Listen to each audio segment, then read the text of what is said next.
Having a serious illness or disease is frightening enough, but imagine if your doctors are not able to get the drugs they need to treat you. It's happening more than you might think. 9 News reporter Bryce Onslinger here now with how the issue is being handled locally. Bryce? Well, Clyde, doctors I spoke to here in the tri-state say we're fortunate to have the resources to make sure those who are sick get the medications they need.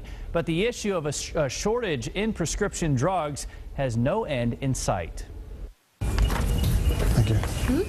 Chris Droege is a critical care pharmacist at University Hospital. He says he's had to make adjustments to the medications he would normally prescribe to patients because some of the drugs they would like to use are simply not available. Has it resulted in patient harm?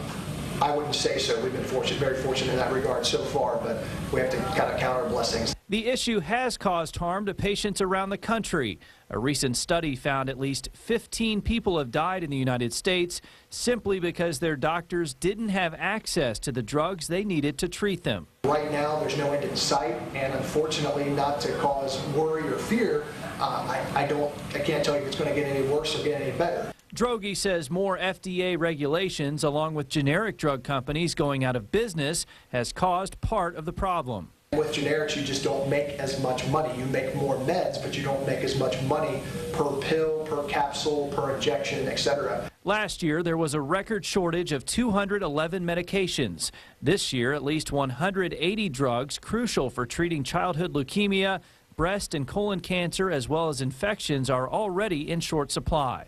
It's very frustrating, and it's frustrating for me, it's frustrating for my staff for all the extra work that we have to go through to ensure that we give top quality care to our patients.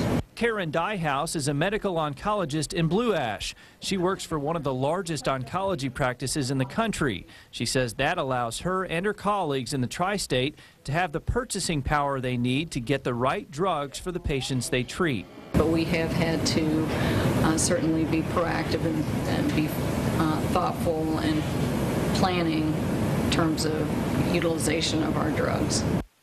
Right now, Congress is looking into the drug shortage issue.